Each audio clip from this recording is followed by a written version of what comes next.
joy it was to be able to travel with Rick Stewart. He's going to be responding to these initial finds. I think it was one of the highlights of my teaching career to be able to actually go to a place that I love so much, the Middle East, with I actually had two students, Rick and Alyssa Scott, who graduated last year, and then two former students I had in Chicago. And then we met up with an international group, and we met up with Lisa, and we had the time of our lives. We worked our butts off, but it was really very, very personally fulfilling, but also professionally, hopefully one of the highlights of my career as a teacher. So I'll just say it like that. All right, the purpose of this presentation is to share some of the findings of the 2009 dig season at Mount Zion in Jerusalem. Since the subject of material remains is best understood when seen, I have decided to forego the traditional form of presentation of biblical studies, i.e. writing and reading your own paper, in favor of a more visual approach. Following my presentation, Rick Stewart, who's a senior this year, I can't believe it, will respond. That is right there. For the past 20 years, the relevance of material remains with regard to biblical studies has been the subject of debate among scripture scholars, teachers, and clergy. I maintain that the examination of the archaeological record, insofar as it is available to us, is an essential component in the historical critical approach to biblical studies. And Rick will address that in more detail. He's going to talk about the connection between the two at the conclusion. Nearly every conference I go to that's devoted to biblical studies, even if someone is presenting a topical paper, they incorporate material remains. And so I think it's really crucial. In the past, the search for excavation of and examination of material remains found in the Holy Land was called biblical archaeology. And the earliest excavators were romanticized in the eyes of those who never got down and dirty on a dig as approaching a site with a spade in one hand and the Bible in the other. Since those early days, however, this endeavor is more appropriately termed ancient Near Eastern archaeology, as not all discoveries in the Middle East are indeed biblical in nature. Some scholars refer to these excavations as Syro-Palestinian archaeology, which refers to the area of southern Levant. This is Rick, he's taking down a wall here. We thought initially it was a bulk, and a bulk is an artificial wall that separates a different, usually you dig with in different squares or loci on the grid, and then you have this artificial separation, and eventually, usually the bulks come down. And so we thought this was a bulk because this area had been previously excavated, which I'll talk about in a minute, but it was really a part of a wall. And I was saying, no, it's a bulk. And he's going, no, it's a wall. You know it's a bulk. And sure enough, the archaeologist goes, no, it's actually a wall. So he was right and I was wrong. Okay. This is the actual site. I'll point out a couple of features in a minute. The Mount Zion excavation site is located in the Old City of Jerusalem, just outside the present Old City Wall, which is Crusader era, along the road between Zion Gate and Dung Gate, near the Jewish border. And if you haven't been to Israel before, you haven't been to the Old City, or you don't know much about the geography of it, the Old City is, it looks like it hasn't been touched in about 3,000 years. It's divided into four quarters: the Jewish quarter, the Christian quarter, the Armenian quarter, and the Muslim quarter. And this is part of the Jewish quarter back here, and this is our site right here. This is the Dormition Abbey, which is a place that there's several sites dedicated to Mary, and this is the place where supposedly she is entombed. Come on in. Come on. It's all right. Just pass it. Okay, and see, in the upper room is also here. This is actually where we used to go to the bathroom when we were digging. So we would walk up this hill, which is straight up, and then walk maybe a quarter of a mile or so to the Abbey, and then you have to pay a shekel to use the toilet. And we were always very filthy, so we looked like a bunch of homeless people coming in. And, pictures of us either digging or walking through the streets of Jerusalem, and I thought, well, either they think we're bona fide archaeologists or we're just the dirtiest people they've ever seen. The Mount Zion site offers an opportunity to uncover all periods of habitation of this important city, from modern through Ottoman, Crusader, Arab, Byzantine, and Jewish periods, all the way back to the Iron Age. The goal is to someday open an archaeological park, which is what Israel does with most of its completed excavations and sometimes ongoing ones as well. The site is a good example. It's been excavated continuously for the last 20 years, but it's also a archaeological park that you pay, you go in and you tour it, and it's set up, it's very user-friendly in English and Arabic and Hebrew, and so you know what you're looking at.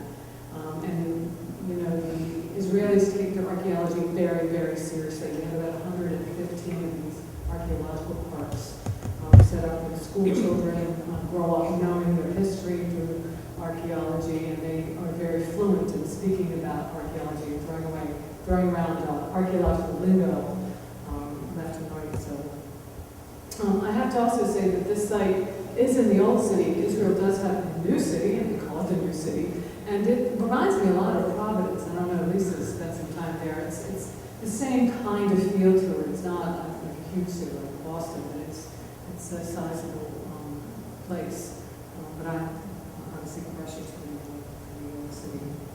Further, the location of Mount Zion, overlooking the Kidron and Hinnom valleys and the Mount of Olives, was in ancient times precisely at the center of Second Temple Jerusalem in the time of Jesus. We have extraordinarily well-preserved ruins from this Second Temple period, culminating in the destruction of Jerusalem by the Romans in 70 CE.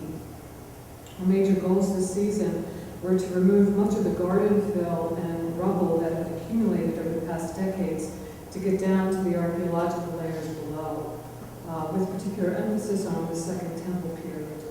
The levels were preserved to an extraordinary height of about 10 to 12 meters. We began our work on June 14th with 2 days of manually clearing the site of overgrowth and winter debris. So I think that if you have any romantic notions about working in archaeology, if you open up a site once it's been closed for the winter, you will be divested of those romantic notions. We're literally cleaning up trash and weeds and thorn bushes. And then we started digging the second day, and we found debris from like the 80s and the 70s. So it was not very glamorous work.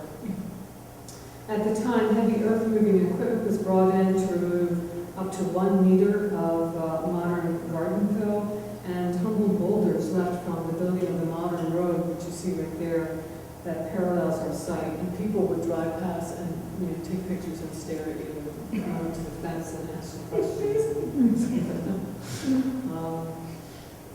Initially, we had to adopt what's called an open field method of digging, rather than the normal grid of squares. But by next season, we expect things to be more efficient and systematic. We did, eventually, Rick and I were digging in a priestly quarter, so we had a couple of bulks around us. We did really have our own little locus. And you get very territorial. You don't want anybody coming into your pit, like they don't have something to do. You want to send them over to wash pottery or something because you've got it all scoped out, you know what you're doing. You know you're going to find something and you don't want them to get in on it. So that's what I mentioned that the site overlooks the Hinnom Valley, which in pre-Israelite and early Israelite periods was associated with child sacrifice, both Canaanite and Israelite. During the intertestamental period, this place began to be identified as a place of judgment, and in New Testament times, this valley was a festering garbage dump. Jesus refers to it. The Valley of Hinnom morphs into Gehenna and would be remodeled as a portal to Sheol, which gets remodeled again into the post-mortem torture chamber Christians would come to call hell.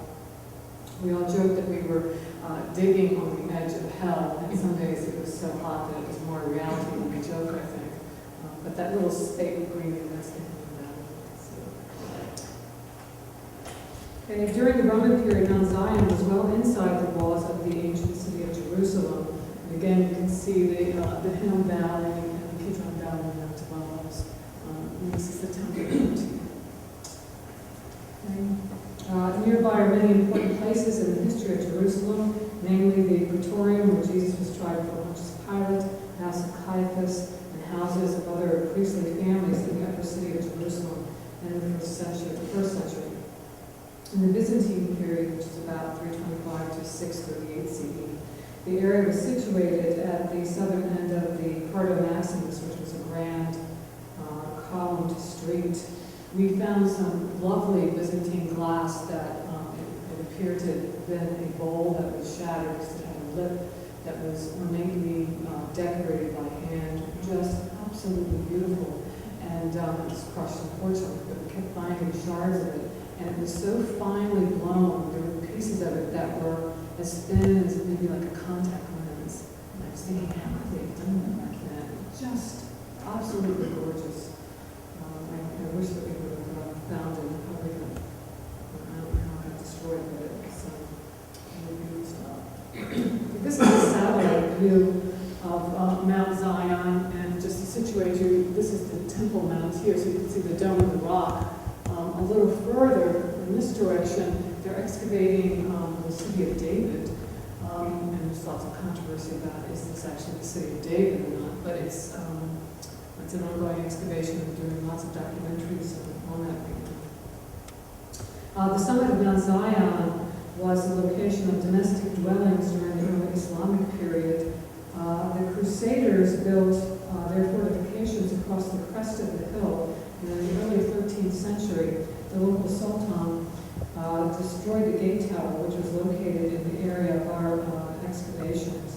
A couple of years ago, I think it's been about 3 years now, people have wanted to, many universities and such have wanted to excavate the Temple Mount because that's where we think Solomon's temple was, but this is under the authority of Muslims and it would be obviously very offensive, but they did some excavations. They went in and removed several hundreds dump load trucks filled with priceless artifacts and such. And if it weren't for a graduate student who was observing this day after day, dump trucks driving away from the Temple Mount and dumped them outside Jerusalem, we never would have known. But now, in the summer, anybody who wants to do this can go to Jerusalem.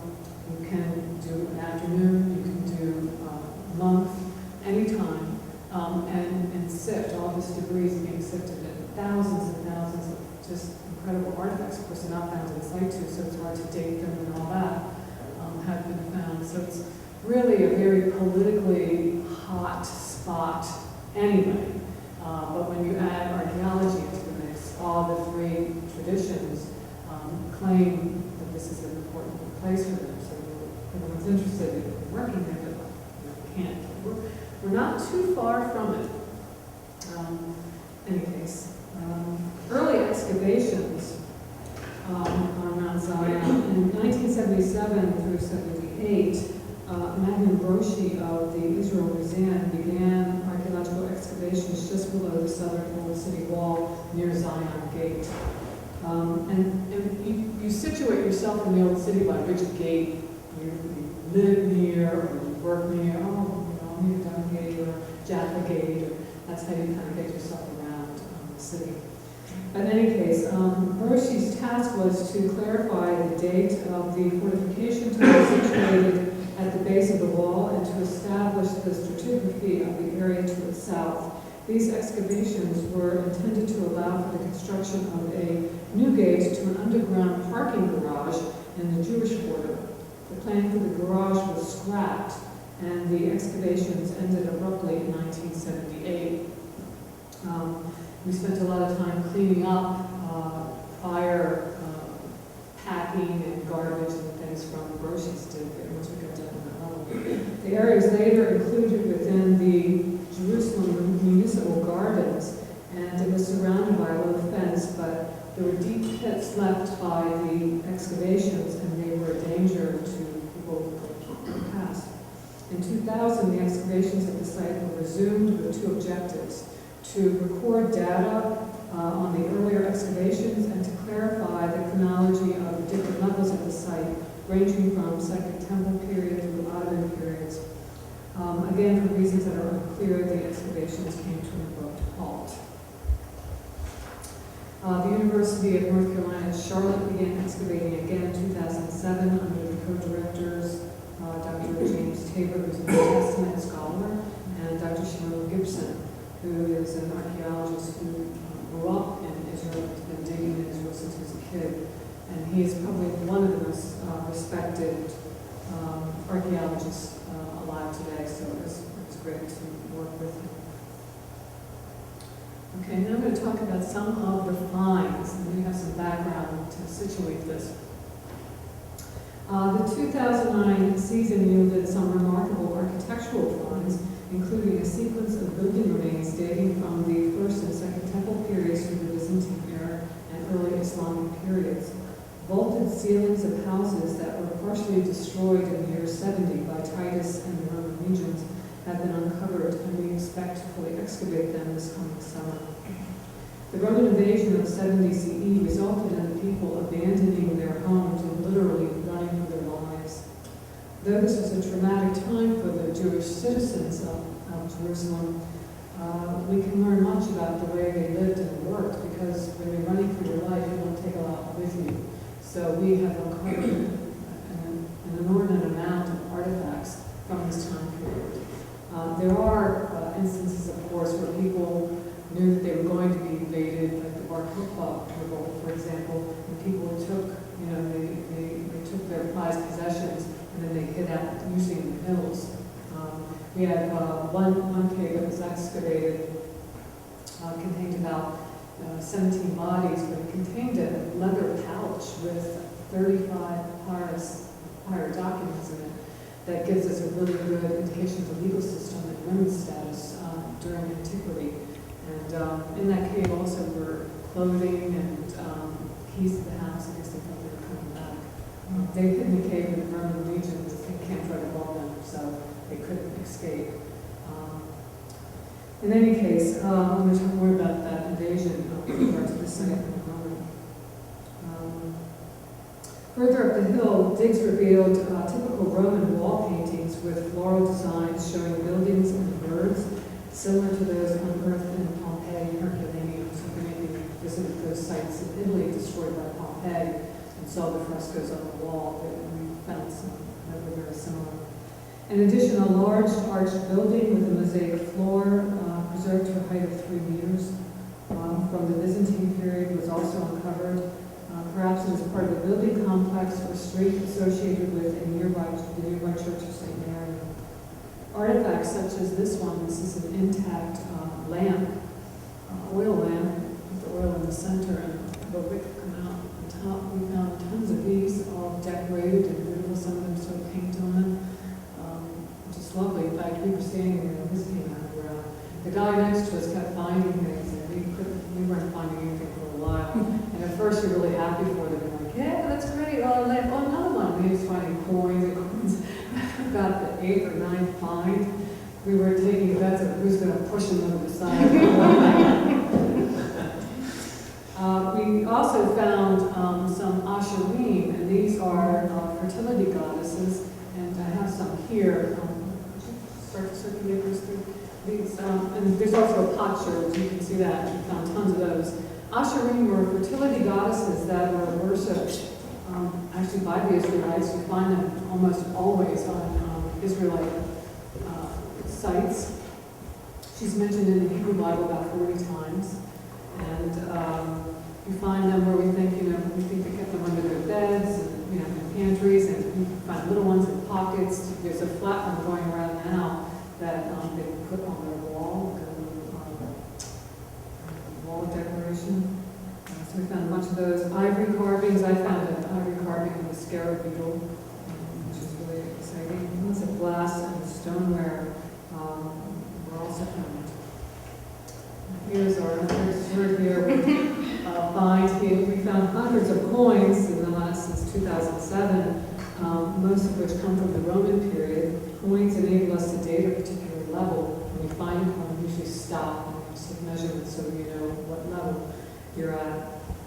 In the same way that deeper down, in Roman period, you date the site using sequence dating, which was looking at potsherds. Each civilization had a particular type of pottery that they used, and so you can tell where you are just based on the type of pottery. These are real artifacts, and I want them all back, guys. I'm just putting them in the pockets. The coin that he found was particularly intriguing. It had a hole drilled in the top, which means it was worn as a necklace. And you can tell who wore it, basically. It was a man, woman, or a child. This was a man's necklace. It's a large coin with a hole in the top. The medium ones were worn by the women, and the kids were would be the equivalent of a penny with a hole filled in at the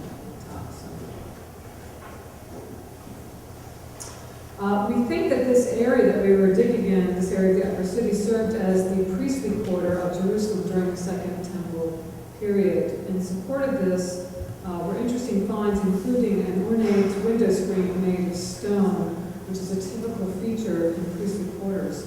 10 Murex shells were also found, and these were used for producing the royal blue cardamom dye that was used for the coloring of priestly vestments at that time. We can tell that holes were drilled in the shells to extract the dye. Murex shells were cultivated in ancient times at sites along the Mediterranean Sea. Tel Dor is another archaeological site. There are thousands of those there. It's like a factory for this type of dye. But to find so many of these in Jerusalem is really extraordinary, unprecedented, actually. The fire pit in this picture can be precisely dated to just after the destruction of Jerusalem by the Romans and the rebuilding of the city by Hadrian following the Bar Kokhba rebellion. To come upon this level is really amazing. Clearly someone had returned to this area after the Roman conflagration and was living outdoors, literally, on the ruins of Jerusalem. Further up the slope, Mount Zion, we know that the 10th Legion of the Roman army had a camp. This little glimpse through a window in time, preserved by the fire pit, is very moving. The person or persons who lived among the ruins left behind animal bones for meals, so we can get an idea what he or she or they were cooking and eating. Rick and I also found many animal bones. The first time I found a goat mandible. I thought it was human. And I was excited. And I think it was Shimon Gibson said, yes, it is a mandible of a goat. And we found scattered teeth. And if you find a body on the site, though, everything stops. So you have to call the authorities and say, it's kind of a big deal. You actually don't want to find the body. On the second day of excavations, a threshold of a magnificent Fatman period double gate that led to the tower just adjacent to our site, along the present city wall that was built by Suleiman the Magnificent in the 16th century was found. Brochy, who had conducted the initial probes on the site in the 1970s, had always insisted that there was a gate leading into the city at the tower, despite denials by other archaeologists who excavated inside a Jewish quarter on the other side of the wall. So they thought it was pretty much out of his mind. That wasn't the case. We also happened upon a rusted metal sign that Brochy had erected on the site at the time, proclaiming this area as the Tower Gate. Brochy never found what he was looking for, but the threshold seems to indicate that he was right. There was a gate there. This discovery is most significant and will help us in reconstructing the periods of habitation that run through the site and provide a dramatic display for the public of early and late era periods of Jerusalem's history. So it's quite a unique home. I was very excited when this was uncovered. This is an image of an arched doorway, so this is the beginning of it here. Okay, it's still intact, so it's pretty exciting. With a mosaic floor and plastered walls. During the 2008 dig season, the top of the plastered wall along the eastern edge of the excavation was uncovered. We opened an extension of that area and were eventually able to expose the entire arch in situ with plastered floor approximately 4 meters below the dating is still pending, but we are leaning toward Byzantine or Roman. And it is possible that there's an earlier floor below this. Unfortunately, with archaeology, as you go down, you destroy everything above it. So you can go back and reconstruct it to the side and destroy this even further. To have intact structures at this depth shows the amazing preservation levels that characterize this particular site. Not very flattering, but anyway. We uncovered the plastered remains of the subfloor here, and this is what we're doing. We're cleaning this. We spend hours sweeping away dirt and debris so the archaeologists could get a better idea of what was here. We did this again as part of a priestly apartment. My cursor here. Right behind us, this is a blanket that's covering a mosaic floor that was unearthed in the 2008 dig season, and we wanted to protect that. And Rick, we were the guardians of our little pit here, so people were trying to get over to this one. This is where they were finding everything. And so they would just either basically step on us, or they started stepping on this, so we were freaking out. Don't step on that, get away from there. We put the buckets up there, and, took turns being the guardian of the gate. But when we swept away all of this dirt, this is just a bucket here, along this wall, it's hard to see, we found some in situ mosaic floor tiles. And then when they put down the mosaic floor, they put the plaster down first, and then they put that down on top. So this was all plastered. And poor people didn't have mosaic floors, so they were in some Rick Stewart's house. So that's pretty exciting. Okay, this is a house complex from the Second Temple period with a mikvah. A mikvah is a purification pool, and some people have it in their homes. And it has a remarkably well-preserved vaulted ceiling that was uncovered during this dig season. Now, when we were there, we saw the top of the vaulted ceiling, and they didn't uncover this until after we left. And we were debating discussing what we thought it would be. I was hoping it would be some kind of a tomb or a vault with a bunch of money or something cool in it. But it turned out to be a mikvah. It also turned out to have an undetonated bomb in there, so they had to call the bomb squad. This was from the Six-Day War, 1967 Six-Day War. So they had come, and that was all very exciting, so I was told from some of the students who stayed behind. In the same house, we found 3 bread ovens with a level of burning dating from the year 70 CE, when Titus and the Roman troops stormed the city. We also found lots of charcoal and animal bones and olive pits around the ovens, so we were heating up. This is really the motherlode of the discoveries.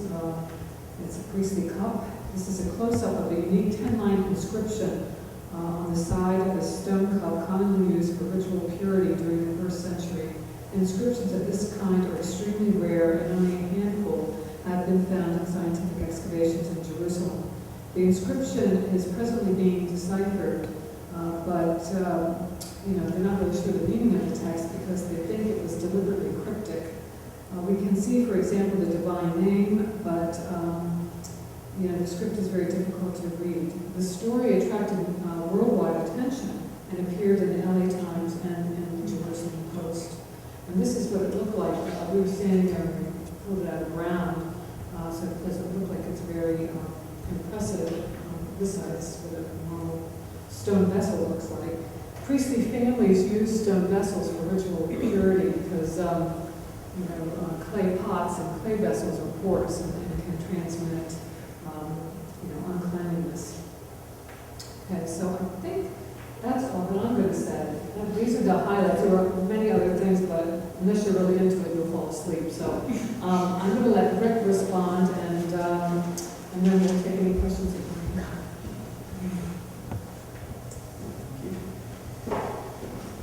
So I'm just going to talk a little bit about the importance of archaeology in relation to biblical studies.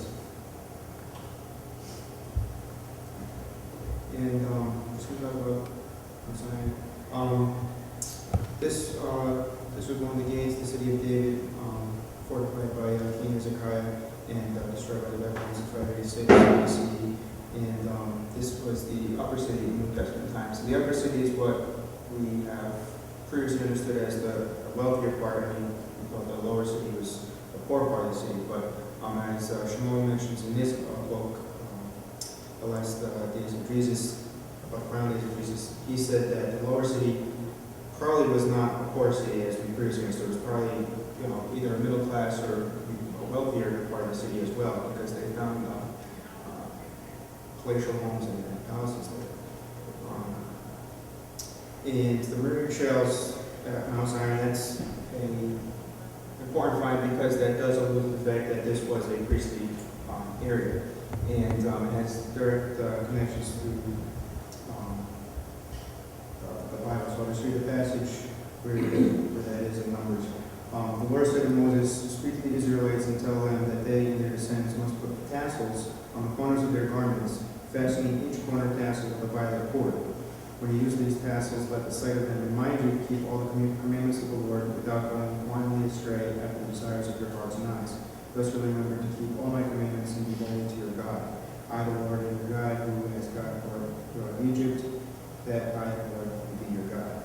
So even today, you can see people running around Jerusalem, not even Orthodox, just Reformed Jews, just maybe with a jersey on, you still see the chorus underneath. So they still adhere to that. They just don't have the blue ribbon because they no longer know how to make the blue ribbon because they lost the process. We have a collar right there too with the blue. Now they make them with black stripes to commemorate the Holocaust, but you can see the tassels on the end. Someone actually took one of my tassels, but and you can see the color. It's a beautiful blue color.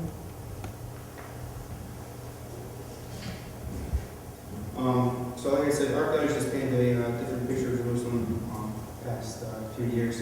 And like I said, for the lower city, it was not a poor city. And this is because they found these palatial homes, and they've also found a palace in the area around the Temple Mount. And one of the first people to find this palace, he had said it was probably the palace of Queen Helena had been. But Shimon Gibson says it's most likely either the palace of Agrippa or Berenice, because Josephus says that their palace were close to the Temple Mount area. And one of the reasons why this is the lower Temple Mount. This on the other side over here is the Wailing Wall, and this is just an archaeological park. And Mount Zion would be up here, this way. And one of the reasons why Jerusalem in the first century probably was not a poor city, people living there are not poor, because there are three pilgrimages a year. So you had constantly people bringing money to the city, and you also had a lot of work being done in the temple precinct. So people were constantly employed, artisans and all that, continuing working on the Temple Mount. In the Mount Zion area, we have obviously archaeological evidence that shows that this was a priestly area due to the Murex shells, and that this was a wealthy area because of the flooring that we found, the Mosaic tiles. And another thing that we found were frescoes in these houses. So this was a priestly area, and other areas, other houses, palatial homes that have been found throughout Jerusalem with these frescoes, it raised the question, how committed were either the Jews of the priestly community or just regular wealthy Jews to the idea of no great images. So was it just a cultural thing that they decided to adapt? Was it they wanted to, or somewhat assimilated to the Roman culture? We don't know. But that does help us understand the context of first century Jewish society. And archaeology has definitely changed what we thought of Jerusalem and the people living there in the first century. And another thing, there still finds to be made. Every day we're there, Dr. Tabor spoke about finding the hippodrome of Josephus. Josephus talks about a hippodrome, especially in the Mount Zion area. And every day he said there could be a hippodrome somewhere around because Josephus spoke about it. So just like we heard him talk about the palaces of Agrippa and Berenice in the lower city, although we didn't So there could possibly also be a hippodrome in the Mount Sinai area. So, and that is why archaeology is important to local studies, because it enhances our understanding of it and help us to understand the society in which these things are happening and the culture of the society in the first century.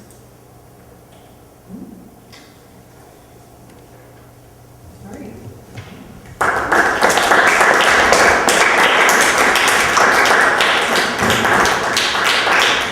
Does anyone have any questions? I think I'll turn the lights on.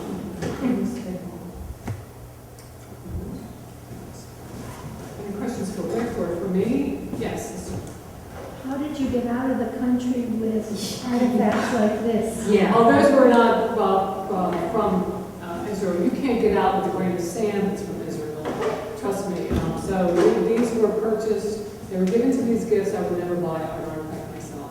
These were given to me as gifts and purchased legally. Many of these things, I'm telling you, if you go and you just take a little shovel and you go outside Jerusalem, you're going to dig up that Asherah. They're everywhere. So they're not museum worthy at all. I have a piece of wood corner that I stuck in my pocket. Yeah. My brother-in-law told me, if you're caught in the border, I don't know you. Right. Yeah, they look through everything. Yeah, they do. They really do. It's getting out of Israel is harder than getting in. Mm-hmm. Following up on that, what's the process for cataloging, identifying the findings that you make? Well, that process is going on now. You do a little bit at a time. If it's something significant, like the stone vessel, that was a real big deal. And they brought in all kinds of specialists and such. But we have the dig headquarters. It's in Beit Zapapa, which is not a great neighborhood. But anyway, it's just a house and it's guarded and they're just big drawers that have labels on them with all kinds of artifacts. And some things are museum worthy, some things are not. But that goes on now in the off season. The dig season is really about if it's a big funded dig, it's about 9 weeks. Ours was 4. And as the economy the way it is, we were lucky to get 4. So you dig and you wash off stuff, and the really big finds you do something about right away, and then the rest of the time you just sit. We take measurements so you know where things were, where it came out of, and you map it all out. It's very technical, but that's what they do when they're not, standing and telling us what to do.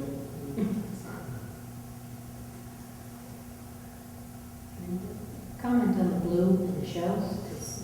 You made an insinuation that the tallis or prayer shawl is blue or black.